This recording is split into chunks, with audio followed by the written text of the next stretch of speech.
দেখো, আজকে দশম শ্রেণীর রাশিবিজ্ঞানের অন্তর্গত কোষে দেখি 26.4 এই যে অধ্যায়, এটার নাম হচ্ছে সংখ্যাগুরু মান বা ভূইষ্ঠক বা মোড বলে। এই চ্যাপ্টারটা আমরা সম্পূর্ণভাবে পুরো চ্যাপ্টারটার কনসেপ্টটা ক্লিয়ার করব। এই ভিডিওটা দেখার পরে আশা করছি তোমাদের এই চ্যাপ্টারের কোনো অঙ্কে কোনো সমস্যা থাকবে না। চলো দেখা যাক। দেখো, এখানে কিছু প্রথমে একটু সংজ্ঞা মতো দেওয়া হয়েছে। সংখ্যাগুরু মান এই যে শব্দটা, এটার মধ্যে এই চ্যাপ্টারের কনসেপ্টটা লুকিয়ে আছে। সংখ্যাগুরু, গুরু মানে হচ্ছে সংখ্যায় যেটা বেশি। তার মানে কোনো একটা ইনফরমেশন, ধরো অনেকগুলো সংখ্যা দেওয়া আছে আমাদের, সেই সংখ্যাগুলোর মধ্যে যে যে সংখ্যাগুলো সবচেয়ে বেশি বার আছে সেগুলোকেই অ্যাকচুয়ালি আমরা বলি সংখ্যাগুরু মান বা ভূইষ্ঠক। উদাহরণ দিলে পুরো বিষয়টা ক্লিয়ার হয়ে যাবে। তো প্রথমে এখানে সংজ্ঞা দেওয়া আছে, আর একটা ইনফরমেশন জানা, সেটা হচ্ছে সংখ্যাগুরু মান এমন একটা অঙ্ক যেখানে তোমাদের একের বেশি উত্তর বেরোতে পারে। মানে কখনো সংখ্যাগুরু মান একটি হতে পারে, কখনো দুটি হতে পারে, কখনো তিনটি হতে পারে, বা কোনো তথ্যে যদি 10টা সংখ্যা থাকে 10টাই সংখ্যাগুরু মান হতে পারে। তো আমরা চলো এক এক করে উদাহরণ দিয়ে সবগুলো দেখি। দেখো, এক ভূইষ্ঠক তথ্য মানে অনেকগুলো সংখ্যা দেয়া আছে, সেই সংখ্যাগুলোর মধ্যে একটাই উত্তর বেরোবে। তার মানে এই যে ধরো এখানে উদাহরণ দেওয়া হয়েছে 2, 5, 6, 7, 8, 3, 5, এদের সংখ্যাগুরু মান নির্ণয় করো। তো প্রথমে নিয়ম কি, সংখ্যাগুরু মান নির্ণয় করতে গেলে এই সংখ্যাগুলোকে ছোট থেকে বড় বা বড় থেকে ছোট সাজাতে হবে। আমরা এখানে মানের ঊর্ধ্বক্রমে মানে ছোট থেকে বড় সাজিয়েছি। তো এই যে সাজিয়েছি, দেখো 2, তারপরে 3, তারপর 5 দুবার আছে, তারপর 6, তারপর 7, তারপর 8। এবার এই যে সংখ্যাগুলোর মধ্যে 5 সংখ্যাটা লক্ষ্য করো দুবার আছে, আর বাকি সবাই একবার করে আছে। তার মানে 5 এখানে যেহেতু দুবার আছে, তাই 5 সংখ্যাটি আমাদের আনসার হবে, মানে নির্ণয় সংখ্যাগুরু মান হবে 5। এই যে লক্ষ্য করো, নির্ণয় সংখ্যাগুরু মান 5, এবং এটা হচ্ছে এক ভূইষ্ঠক সংবলিত তথ্য, মানে একটা আনসার বেরিয়েছে তাই এক ভূইষ্ঠক। এই ধরনের অঙ্কগুলো নর্মালি কোথায় ব্যবহার হয়, বিভিন্ন যে কোম্পানি আছে, জুতোর কোম্পানি বলো, জামা প্যান্টের কোম্পানি, এই ধরনের কোম্পানিগুলো একটা সার্ভে করে দেখে নেয় যে কোন সাইজের জুতো বা কোন সাইজের জামা প্যান্ট বাজারে সবচেয়ে বেশি চলবে। তো সেই সাইজগুলোই যখন প্রোডাকশন করে তখন সেগুলো অনেক বেশি সংখ্যায় তৈরি করে। তার মানে এটাই হচ্ছে সংখ্যাগুরু মান। সংখ্যাগুরু মান মানে হচ্ছে কোনো একটা তথ্যের মধ্যে সবচেয়ে বেশিবার কে বা কারা আছে, কোন সংখ্যাগুলো আছে, সেই সংখ্যাগুলোই সংখ্যাগুরু মান হবে। চলো আমরা দেখি দুটো আনসার কিভাবে বেরোয়। দেখো, দ্বিভূইষ্ঠক তথ্য, এটা কি? এই অঙ্কটা দেখো, একটা উদাহরণ দিলেই বুঝতে পারবে। অনেকগুলো সংখ্যা এখানে দেওয়া আছে, 5, 7, 3, 8, 12, 17, 7, 3, 11, এদের সংখ্যাগুরু মান নির্ণয় করতে হবে। লক্ষ্য করো, সংখ্যাগুলোকে প্রথমে ছোট থেকে বড় মানের ঊর্ধ্বক্রমে সাজিয়ে নেওয়া হয়েছে। 3 দুবার ছিল, 5 একবার, 7 দুবার, 8 একবার, 11 একবার, 12 একবার, 17 একবার। তাহলে এখানে লক্ষ্য করো 3 দুবার আছে, 7ও দুবার আছে। তার মানে এই দুটো সংখ্যা সবচেয়ে বেশি বার আছে, বাকি সবাই একবার করে আছে। তাহলে 3 আর 7 যেহেতু সবচেয়ে বেশি বার, মানে দুবার করে আছে, তাই নির্ণয় সংখ্যাগুরু মান এই 3 হবে আর 7ও হবে। তাহলে এটা দ্বিভূইষ্ঠক সংবলিত তথ্য বলা হচ্ছে। দেখো, একইভাবে ত্রিভূইষ্ঠক তথ্য, যে রাশি তত্ত্বের সংখ্যাগুরু মানে তিনটি, সংখ্যাগুরু মান 3টি থাকবে, সেটা ত্রিভূইষ্ঠক। মানে এমন একটা ইনফরমেশন, এই যে দেখো তথ্য দেওয়া আছে অনেকগুলো সংখ্যা, এর মধ্যে 3টে সংখ্যা এমন আছে যারা একইবার আছে, একই সংখ্যায় আছে। তাহলে সংখ্যাগুলোকে প্রথমে কি করতে হবে, মানের ঊর্ধ্বক্রমে সাজাতে হবে ছোট থেকে বড়। তাহলে দেখো সাজানো হয়েছে, 1 একবার আছে, 2 দুবার আছে, 3 একবার আছে, 5 একবার আছে, 6 দুবার আছে, 7 একবার আছে, 8 দুবার আছে। তাহলে এখানে 2ও দুবার আছে, 6ও দুবার আছে, 8ও দুবার আছে। তাহলে 2, 6, 8 এই তিনজনই সংখ্যাগুরু মান হবে। লক্ষ্য করো, নির্ণয় সংখ্যাগুরু মান হলো 2, 6 এবং 8। তাহলে এটাকে বলা হয় ত্রিভূইষ্ঠক সংবলিত তথ্য। এইভাবে যে সংখ্যাগুরু মানে অনেক বেশি সংখ্যা বা সংবলিত তথ্য আছে, সেগুলো বহু সংখ্যক বলা হবে, সংবলিত তথ্য বলা হবে। চলো এবার আমরা যে বড় অঙ্ক করব, সেই বড় অঙ্ক করার জন্য আমাদের একটা সূত্র আছে। এটা হচ্ছে সেই সূত্রটা। এই সূত্রটা তোমাদের যখন অঙ্ক আমি দেখাবো, অঙ্ক দেখানোর সময় সূত্রটা সুন্দরভাবে বুঝতে পারবে। এখানে যেটা আছে সেটা হচ্ছে ছোট হাতের এল প্লাস ব্র্যাকেটের মধ্যে আছে f1 মাইনাস f0 পুরোটার by 2f1 minus f0 minus f2 into h। তো এই এল হলো, আমরা যখন অঙ্ক করব তখন তোমরা পরিষ্কার বুঝতে পারবে যে একটা সংখ্যাগুরু মান সংবলিত শ্রেণী আমাদের বার করতে হবে খুঁজে। তো সেই শ্রেণীটার নিম্ন শ্রেণী সীমানাটাকে আমরা এল বলি। এইচ হচ্ছে এই সংখ্যাগুরু মান সংবলিত শ্রেণীর শ্রেণী দৈর্ঘ্য। f1টা হচ্ছে সংখ্যাগুরু মান সংবলিত শ্রেণীর পরিসংখ্যা, আর f0টা হচ্ছে সংখ্যাগুরু মান সংবলিত শ্রেণীর ঠিক আগের শ্রেণীর পরিসংখ্যা, f2টা হচ্ছে সংখ্যাগুরু মান সংবলিত শ্রেণীর ঠিক পরের শ্রেণীর পরিসংখ্যা। তো এই বিষয়গুলো পরিষ্কার হয়ে যাবে অঙ্ক করলে। চলো একটা অঙ্কের উদাহরণ নেওয়া যাক। তার আগে এই যে কোষে দেখি 26.4 এর যে 1, 2, 3, 4 এগুলো সমস্ত ছোট প্রশ্ন। এই ছোট প্রশ্নের মধ্যে আমি এক একটা তোমাদের করে দেখাচ্ছি, দেখো বাকিগুলো তোমরা নিজেরাই পারবে, খুবই সোজা অঙ্ক। চলো এক একটা দেখে নাও। দেখো একের অঙ্কে যে সংখ্যাগুলো দেওয়া আছে তাকে প্রথমে মানের ঊর্ধ্বক্রমে সাজিয়ে নিতে হবে। তো আমরা সাজিয়ে নিয়েছি 10, 11, 15 হচ্ছে 4 বার আছে, 16 একবার, দুবার, 3 বার আছে, 17 একবার, দুবার, 3 বার, 4 বার আছে, 18 দুবার আছে, 19 একবার আছে। তাহলে ছোট থেকে বড় আমরা সাজিয়ে নিয়েছি। তাহলে এই অঙ্কটার মধ্যে দেখা যাচ্ছে যে 15 4 বার আছে, 17 4 বার আছে। তাহলে 15 সংখ্যাটা আর 17 সংখ্যাটা সবচেয়ে বেশি বার আছে, অর্থাৎ 4 বার করে আছে। তাহলে নির্ণয় সংখ্যাগুলোর মান হবে 15 এবং 17। এই সেম অঙ্কটা চাইলে দ্বিতীয় আরেকটা পদ্ধতিতে করতে পারি। লক্ষ্য করো দ্বিতীয় পদ্ধতি আর কিছুই না, এইভাবে ছকটা করে নিতে হয়। এখানে প্রশ্নে খরচ, প্যাকেটে টাকা কত খরচ হচ্ছে আর বন্ধুর সংখ্যা, এটা এখানে প্রশ্নে বলা আছে। তো 10 টাকা খরচ হচ্ছে এমন বন্ধুর সংখ্যা একজন, 11 টাকা খরচ করে এমন বন্ধু যারা প্রতিদিন যাতায়াতে 11 টাকা করে খরচ করে, সেরকম বন্ধুর সংখ্যা হচ্ছে একজন। প্রতিদিন 15 টাকা করে খরচ করে 4 জন বন্ধু, 16 টাকা করে খরচ করে 3 জন বন্ধু, 17 টাকা করে খরচ করে 4 জন বন্ধু। এই সংখ্যাটা আমরা কোথা থেকে পাচ্ছি? প্রশ্নের মধ্যে 10 যে কবার আছে সেই সংখ্যাটাই হচ্ছে এই বন্ধুর সংখ্যা, বা এটাকে FI বলে, বা এর নাম পরিসংখ্যা। এই পরিসংখ্যার ঘর এরকম একটা ছক করে নিতে হয়। তো এই সংখ্যাগুলো অ্যাকচুয়ালি আমাদের প্রশ্নে বলা নেই, প্রশ্নে এই সংখ্যাগুলো বলা আছে। এই সংখ্যাগুলো কতবার করে আছে সেটা এখানে লেখা হয়েছে, সেটাকেই পরিসংখ্যা বলা হয়। 15 4 বার আছে, 16 3 বার আছে, 17 4 বার আছে, 18 2 বার আছে, 19 একবার আছে। তাহলে এই ছকটা দেখে আমরা বুঝতে পারছি যে সবচেয়ে বেশি পরিসংখ্যা কে কে, সেটা হচ্ছে এখানে 4 সবচেয়ে বড় সংখ্যা, আর এই 4 দুটোই একই। তাহলে 4 কে আছে? 4 আছে 15 হচ্ছে সংখ্যাটা 4 বার আছে, 17 সংখ্যাটা 4 বার আছে। তাহলে 15 আর 17 এই দুজনেই হচ্ছে আমাদের আনসার হবে। নির্ণয় সংখ্যাগুলোর মান হবে 15 টাকা এবং 17 টাকা। সো এইভাবে তোমরা 2, 3 এই অঙ্কগুলো করে ফেলবে। চলো 4এরটা আমি করে দেখাচ্ছি। 4এর অঙ্কটা জুতো কোম্পানি দিয়েই বলা হয়েছে।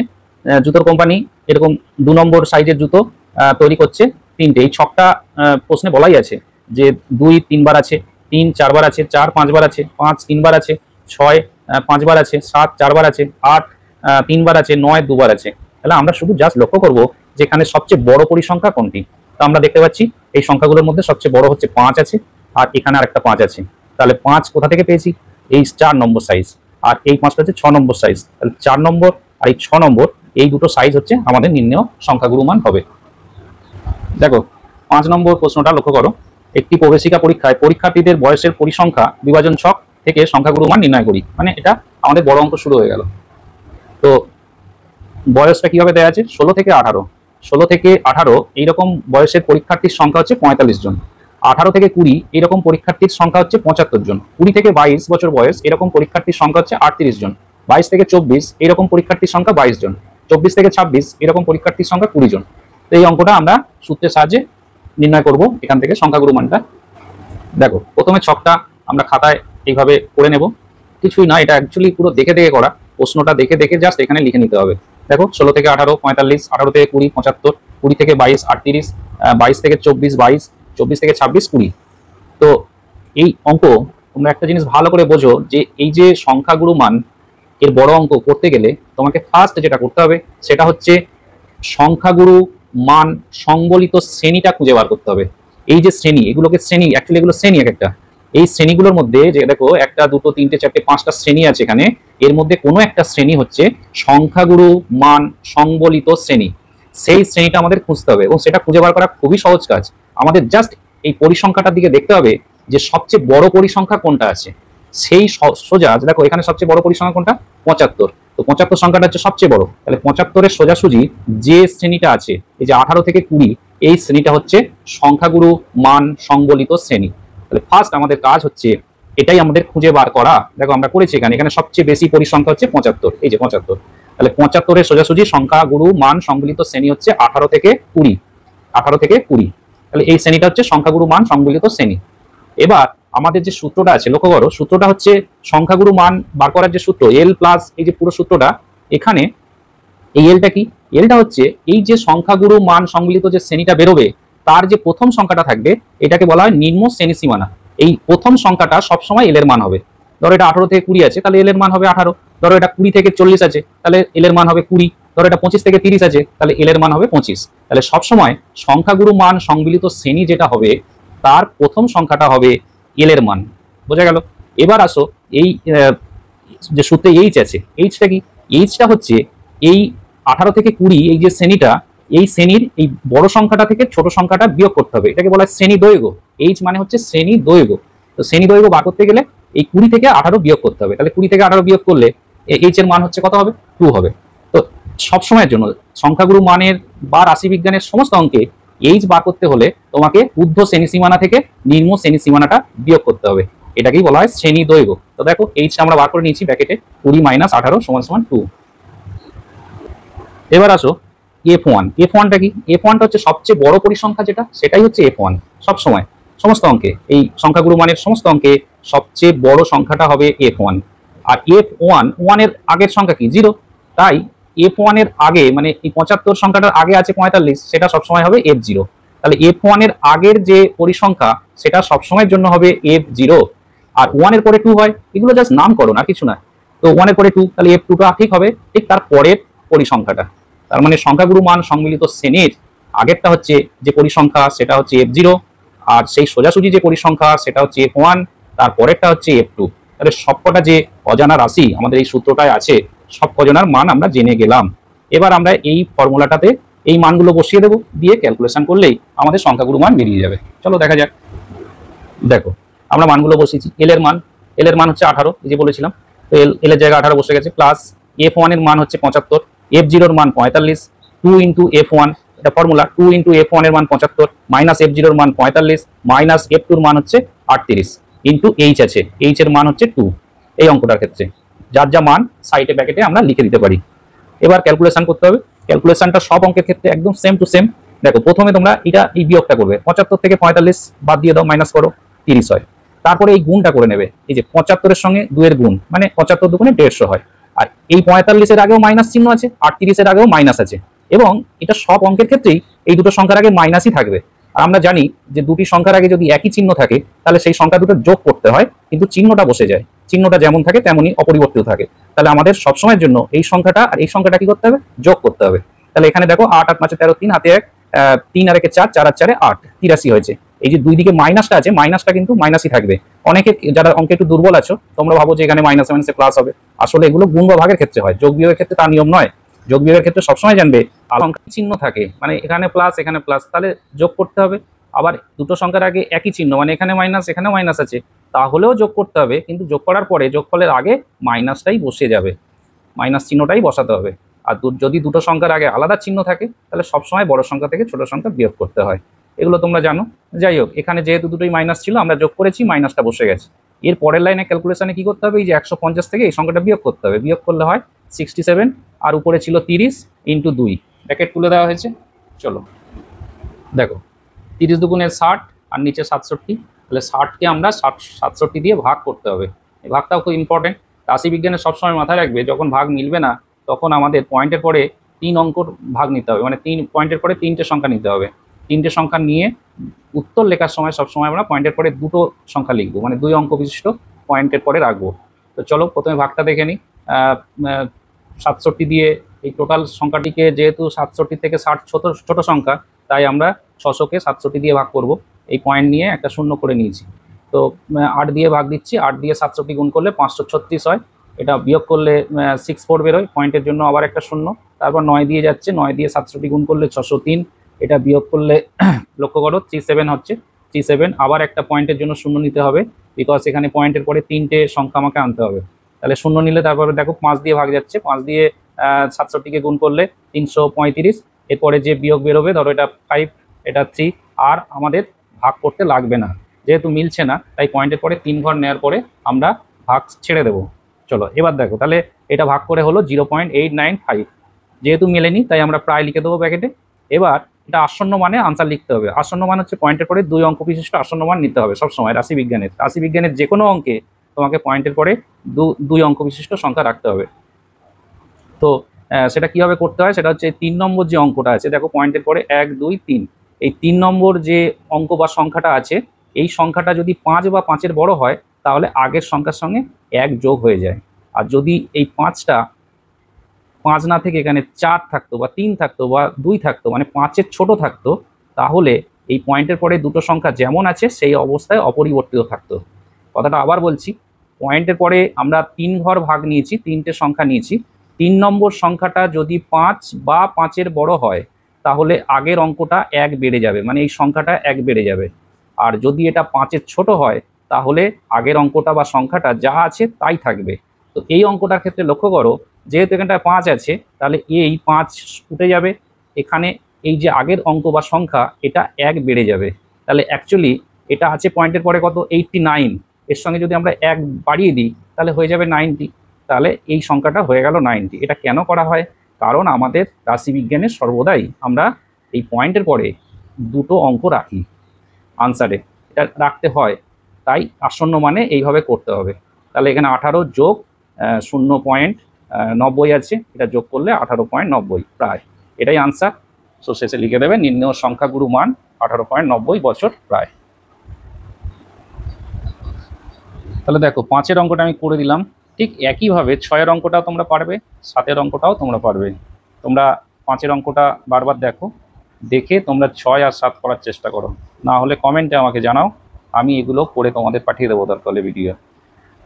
এখন আমরা 8-এর অঙ্কটা করব। 8-এর অঙ্কটা একটু আলাদা, এগুলোর থেকে সামান্য আলাদা। কীরকম দেখো, এগুলো শ্রেণীগুলো লক্ষ্য করো, 0 থেকে 5, আবার এখানে এটা যে সংখ্যাটা এখানে শেষ হচ্ছে এখানে সেই সংখ্যাটাই শুরু হচ্ছে পরেরটায়, 5 থেকে 10, আবার 10-এর শেষ এখানে 10 শুরু। কিন্তু এই শ্রেণীটা সেই রকম নয়। এই শ্রেণীটা দেখো 45 থেকে 54, তারপরে 1 বাদ দিয়ে 55 থেকে 64 আছে। এই ধরনের অঙ্ক থাকলে রাশিবিজ্ঞানে সেটা গড় হতে পারে, মধ্যমা হতে পারে, সংখ্যাগুরু মান হতে পারে।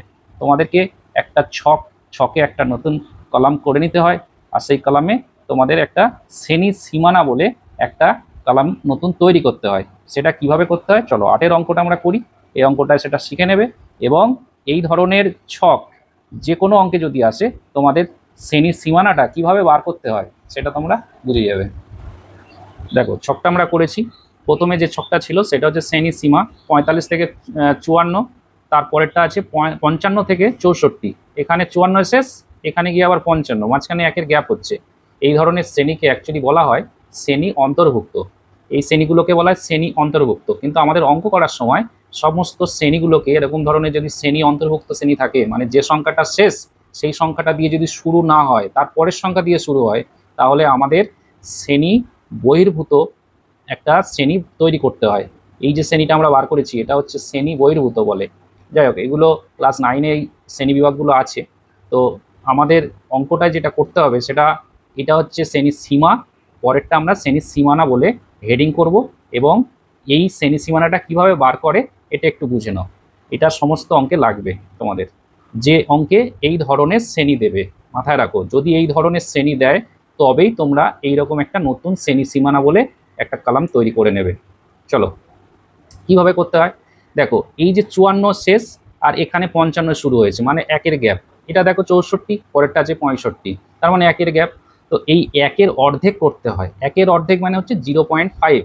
এই 0.5 সংখ্যাটা এই প্রথমটা থেকে বিয়োগ করতে হয় আর পরেরটার সাথে যোগ করতে হয়। প্রথম এই যে নিম্ন শ্রেণী সীমানা এটা থেকে বিয়োগ হবে আর পরেরটার সাথে যোগ হবে, ঊর্ধ্ব শ্রেণী সীমানা বলে এটাকে, ঊর্ধ্ব শ্রেণী সীমানার সাথে যোগ হবে। এইভাবে শ্রেণীগুলোকে তৈরি করে নিতে হয়। তো দেখো 45 থেকে যদি আমরা 0.5 মাইনাস করি তাহলে কি হবে, 44.5 হবে। খুব সিম্পল, ভাবো 45 টাকা থেকে 50 পয়সা বাদ যাচ্ছে, তাহলে থাকবে কত, 44 টাকা 50 পয়সা। আবার ঠিক একইভাবে এটার সাথে যোগ হবে, এখানে ছিল 54, তার সঙ্গে 0.5 যোগ হচ্ছে, তার মানে 54.5। আবার বলছি, যেহেতু গ্যাপটা হচ্ছে 54 থেকে 55, এই গ্যাপটা 1-এর, তাই 1-এর অর্ধেক করতে হবে। 1-এর অর্ধেক মানে হচ্ছে 1-এর 2 বা 0.5। সেই 0.5 এই সংখ্যাটা এই প্রথম সংখ্যাগুলো থেকে বিয়োগ করতে হবে আর পরের সংখ্যাগুলোর সাথে যোগ করতে হবে, করে যে নতুন শ্রেণী বেরোবে সেটাকেই আমরা বলি শ্রেণী সীমানা। তাহলে দেখো প্রত্যেকটা এইভাবে তৈরি করা হয়েছে। 45 থেকে বিয়োগ করা হয়েছে 0.5, 44.5, এটার সঙ্গে যোগ করা হচ্ছে 54-র সঙ্গে 0.5 যোগ করলে 54.5। তো এটা থেকে বিয়োগ করতে হবে, তো বিয়োগ করারই দরকার নেই, এটা যে এখানে যেটা এসছে সেটাই এবার এখানে আসবে। তাহলে এটা ঊর্ধ্ব শ্রেণী সীমানা ছিল, এই শ্রেণীর ক্ষেত্রে এটা আবার নিম্ন শ্রেণী সীমানা, তাহলে এটা এখানে লিখবে। আবার 64-র সঙ্গে 0.5 যোগ করে দেবে, আবার এটা এখানে লিখবে। 74-এর সঙ্গে 0.5 যোগ করবে, আবার এটা এখানে লিখবে। 84-র সঙ্গে 0.5 যোগ করে দেবে, আবার এটা এখানে লিখবে। 94-এর সঙ্গে 0.5 যোগ করে দেবে, আবার এটা এখানে লিখবে। 104-এর সঙ্গে 0.5 যোগ করে দিয়ে এখানে লিখবে। তাহলে বিষয়টা কি দাঁড়ালো, এখানে 0.5 কমে গেল আর শেষে গিয়ে 0.5 বেড়ে গেল। এইটুকু পরিবর্তন হয়। এই শ্রেণীটা তৈরি করে নেওয়ার পর এই শ্রেণীটার আর কোনো ভ্যালিড রইল না, মানে এই শ্রেণীটা আমাদের অঙ্কে আর কোনো কাজে লাগছে না। আমরা এখন যা করব এই শ্রেণীটার উপরে বেস করে করব। তো নিয়ম একই, আমরা সংখ্যাগুরু মান বার করছি। সংখ্যাগুরু মান বার করার নিয়মই হচ্ছে প্রথমে পরিসংখ্যার ঘরে দেখতে হয় এই সংখ্যাগুলো প্রশ্নে বলা আছে, জাস্ট প্রশ্ন দেখে দেখে তোমরা লিখবে, দেখে বলতে এখানে দেখবে যে সবচেয়ে বড় সংখ্যা কোনটা আছে, পরিসংখ্যা সবচেয়ে বড় কে। তো আমরা দেখতে পাচ্ছি 32 সবচেয়ে বড়, এই সংখ্যাগুলোর মধ্যে সবচেয়ে বড় সংখ্যা হচ্ছে 32। তাহলে 32 সোজাসুজি যে শ্রেণীটা, এই যে এখানে লক্ষ্য করো এই শ্রেণীটা হচ্ছে আমাদের সংখ্যাগুরু মান সংবলিত শ্রেণী হবে। আমি আগের অঙ্কটাও বলেছি যে সবচেয়ে ইম্পর্টেন্ট কাজ হচ্ছে সংখ্যাগুরু মান সংবলিত শ্রেণীটা খুঁজে বার করা, এবং প্রথমেই আমরা সেটা করব। তাহলে 32 যেহেতু সবচেয়ে বড় পরিসংখ্যা, তাহলে তার সোজাসুজি শ্রেণীটা হবে সংখ্যাগুরু মান সংবলিত শ্রেণী। তো সেটা আমরা একটু লিখে নেব। লক্ষ্য করো এখানে সবচেয়ে বেশি পরিসংখ্যা হচ্ছে 32, সুতরাং সংখ্যাগুরু মান সংবলিত শ্রেণী হলো 74 পয়েন্ট। এই যে দেখো 74.5 থেকে 84.5, এই শ্রেণীটা হচ্ছে সংখ্যাগুরু মান সংবলিত শ্রেণী, এবং এই শ্রেণীটার উপরে নির্ভর করেই পুরো ফর্মুলাটা দাঁড়িয়ে আছে। তাহলে আমরা জানি যে ফর্মুলাটায় লক্ষ্য করো যে এল লাগে, এল হচ্ছে এই শ্রেণীটার এই প্রথম সংখ্যাটা, নিম্ন শ্রেণী সীমানা আমরা বলি, এই নিম্ন শ্রেণী সীমানাটাই হচ্ছে এল এর মান। তাহলে এল এর মান হচ্ছে 74.5, আর যেটা সবচেয়ে বড় পরিসংখ্যা সেটাই হবে F1, ঠিক তার আগেরটা হবে F0, ঠিক তার পরেরটা হবে F2। তাহলে F0 এর মান 19, F1 এর মান 32, F2 এর মান 12, আর H মানে হচ্ছে এই শ্রেণী, জাস্ট শ্রেণী দৈর্ঘ্য। এই যে বড় সংখ্যাটা থেকে এই ছোট সংখ্যাটা যদি আমরা বিয়োগ করে দিই তাহলে বেরোবে এখানে দেখো 74.5 থেকে 84.5 মানে 10 বেরোলো। তাহলে এই যে করে দেখিয়েছি ব্র্যাকেটে, তাহলে H এর মান হচ্ছে 10। চলো আমাদের সূত্রটায় বসে দিই। সূত্রটা একই সূত্র ব্যবহার করে আমরা সমস্ত অঙ্ক করব। এটাই হচ্ছে সংখ্যাগুরু মানের একটা সুন্দর ব্যাপার, যেটা বেশি জটিলতা নেই, খুব সহজেই করতে পারি আমরা এই অঙ্ক। একটা দুটো শিখে নিলেই আমরা বাকি সমস্ত অঙ্ক পারবো। দেখো এল এর মান হচ্ছে যে 74.5 বসিয়ে দেওয়া হয়েছে এল এর জায়গায়। F1 এর মান 32, F0 এর মান 19, নিচে আছে 2F1, 2 ইন্টু F1 মানে 32, F0 এর মান 19, F2 এর মান 12 ইন্টু H এর মান 10 বসিয়ে দিয়েছি। লক্ষ্য করো এবার ক্যালকুলেশনটা ভালো করে দেখে নাও। তাহলে প্রথম আমি বলেছি যে এই বিয়োগটা করতে হবে, 32 থেকে 19 বিয়োগ করলে 13, তারপরে এই গুণটা করতে হবে, 32-এর সঙ্গে 2 গুণ করলে 64, আর এই দুটো সংখ্যার আগে একই চিহ্ন আছে, দুটোই মাইনাস, তো দুটোই একই চিহ্ন থাকলে সংখ্যাগুলো যোগ করতে হয়, কিন্তু চিহ্নটা বসে যায় যোগফলের আগে। তাহলে 19 আর 12 এই দুটো যদি আমরা যোগ করি আমাদের যোগফল হবে 31, যেহেতু মাইনাস দুজনারই আছে আগে মাইনাস বসে যাবে। তাহলে 13-র সঙ্গে 10 গুণ হয়ে গেল 130/33, এটা ভাগ করলে হবে 3.939 প্রায়, যেহেতু ভাগ মিলবে না, ভাগ না মিললে পয়েন্টের পরে 3টে সংখ্যা নেবে আর ব্র্যাকেটে প্রায় লিখে দেবে। আর আনসার লেখার সময় সবসময় তোমাদের পয়েন্টের পরে দুটো সংখ্যা নিতে হবে, এটা আসন্ন মান বলা হয় অঙ্কের। তো যেহেতু এই 3 নম্বর সংখ্যাটা 5-এর বড় আছে, তাই 3টা 4 হয়ে গেল, মানে ছিল পয়েন্টের পরে 93 হয়ে গেল 94। তাহলে এদিকে ছিল 74.50 একটা আমরা ধরে নিয়েছি যোগ করতে সুবিধার জন্য, যেহেতু পয়েন্টের পরে এখানে দুঘর আছে, এখানেও পয়েন্টের পরে একটা শূন্য, 5-এর পরে শূন্য নিয়েছি, শূন্যের কোনো অ্যাকচুয়ালি ভ্যালু নেই, তো পয়েন্টের পরে 50 করে নিয়েছি যাতে যোগ করতে সুবিধা হয়। এই 0 আর এই 4 যোগ করলে 4 হয়, 9 আর এই 5 যোগ করলে 14 হয়, হাত 14 4 হাতে 1 থাকে, 1 আর এই 3 4, 4 আর 4 8 আর 7, তাহলে 78.44 প্রায়, এটাই আনসার। এবং এই অঙ্কটা বুঝতেই পারছো মাধ্যমিকের জন্য এটা খুব ভালো একটা অঙ্ক। এই ধরনের অঙ্ক ভীষণ ইম্পর্টেন্ট মাধ্যমিকে, বা তোমাদের এই যে টেস্ট পরীক্ষা আসছে সামনে, টেস্ট পরীক্ষার জন্য ভীষণভাবে ইম্পর্টেন্ট। মোটামুটি বাকি আর তেমন অঙ্ক নেই, এই চ্যাপ্টারের পরের পেজে কিছু ছোট প্রশ্ন আছে, আমরা সেটার জন্য আলাদা একটা ভিডিও আনবো। ছোট প্রশ্নগুলোর যেগুলো ইম্পর্টেন্ট প্রশ্ন আছে আমি সলভ করে দেবো। আমি আশা করব তোমরা এই চ্যাপ্টারের যে 2-3-4টে অঙ্ক আমি বাদ দিয়েছি সেই অঙ্কগুলো তোমরা নিজেরাই করতে পারবে। ভালো লাগলে ভিডিওটা শেয়ার করো এবং সাবস্ক্রাইব করে রেখো। আমি ক্লাস 10, ভবিষ্যতে 11-12 আরও অঙ্কের অনেক ভিডিও দেব। ধন্যবাদ।